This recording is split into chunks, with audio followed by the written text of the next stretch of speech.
ইয়া আবা যার, আবু যার গিফারি রাদিয়াল্লাহু তাআলা আনহু নবীজিকে বললেন, ইয়া রাসূলুল্লাহ, সবাইকে তো আপনি একটা একটা করে দায়িত্ব দিয়েছেন, আমাকে একটা দায়িত্ব দেন না, আমার তো দায়িত্ব পালন করার জন্য মন চাচ্ছে। নবীজি বললেন, ইয়া আবা যার দাঈফুন ওয়া ইন্নাহা আমানাতুন, ও আবু যার, তুমি একজন দুর্বল মানুষ, আমানত রক্ষা করতে হলে তোমাকে অনেক স্বাবলম্বী হতে হবে, শক্ত ইমানের মজবুত হতে হবে। তার মানে এমন নয় সাহাবায়ে কেরামদের ইমান কম ছিল তাই নয়।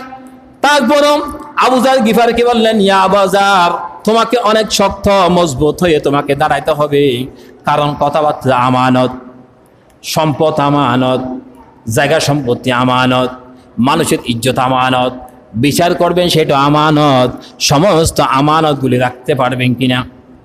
বিচার করতে গেলেন, নিকটতম মানুষের বিচার হলো আপনাকে কালো চশমা পরে ফেলতে হবে। আপনি দেখে দেখে যদি বিচার করেন তাহলে আল্লাহর দরবারে আপনাকে জবাব দিতে হবে। এটা কি বংশ, আমার বংশ কিনা, আমার ছেলে কিনা, এটা আপনি দেখতে পারবেন না। আপনি যদি এটা দেখেন তাহলে আপনি আমানতের খেয়ানত করেছেন। একজন রাজা ছিলেন, ওনার কাছে একজন মহিলা বিচার দিয়েছিলেন, ইয়া খলিফা, আপনার কাছে আমি আসলাম, প্রতিদিন আমার বাড়িতে একজন ছেলে, যুবক ছেলে এসে আমার পুত্রবধূকে, আমার ছেলের বউকে প্রত্যেকদিন ডিস্টার্ব করে। এখন নয়, তৎকালীন আমলের একটি কথা। তখন তিনি অভিযোগ করলেন, আমার বাড়িতে যেহেতু প্রত্যেক দিন এই মেয়েকে, আমার বউকে, সুন্দরী বউকে, তিনি সেনাবাহিনীতে চাকরি করতেন, ছেলেটা প্রত্যেক দিন ডিস্টার্ব করে। এখন আপনি বলেন আমার বিচারটাকে আপনি করে দিবেন? তো তিনি বললেন, মা, আমি আগামীকালকে বিচারটা করে দিব ইনশাআল্লাহ, এরকম বললেন। এরপরে তিনি চলে গেলেন, মহিলা চলে গেলেন, বৃদ্ধ মহিলা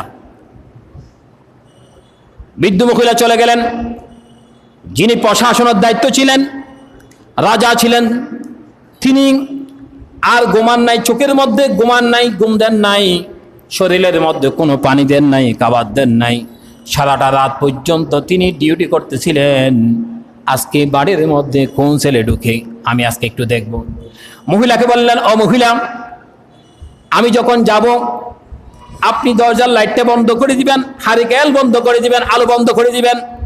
আলো বন্ধ করে দিয়ে আমি আপনার দরজা পর্যন্ত যাব।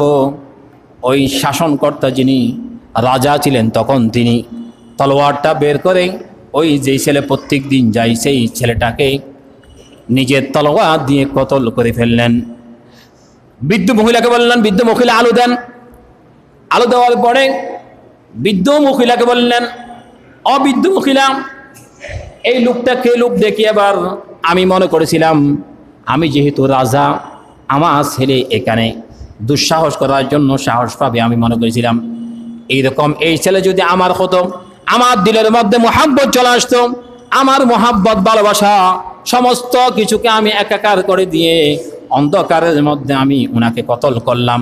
আল্লাহ পাকের কাছে শুকরিয়া আদায় করলাম, এই ছেলে আমার ছেলে নয়। এরকম দেখা যাবে না। এই ছেলেকে আমার নাকি অন্য বাড়ি দেখা যাবে না, বিচারের মতো করতে হবে। এরকম যদি হয় সমাজে অন্যায়, অবিচার, জুলুম এগুলি আস্তে আস্তে উঠে যাবে। জিয়ালকানায় কোনো মানুষ থাকবে না। এখন জিয়ালকানায় সুর গেলে ডাকাত হয়ে চলে আসে। আগে যা অপরাধ করতো তার থেকে বেশি অন্যায় সেখান থেকে এসে করে। কেন করে? তার শাস্তি পরিপূর্ণ হচ্ছে না। এই জন্য পরিপূর্ণ শাস্তি যদি হতো তাহলে কেউ অন্যায় করতো না, কারণ তাদেরকে সেখানে ভালো খাবার দেওয়া হচ্ছে।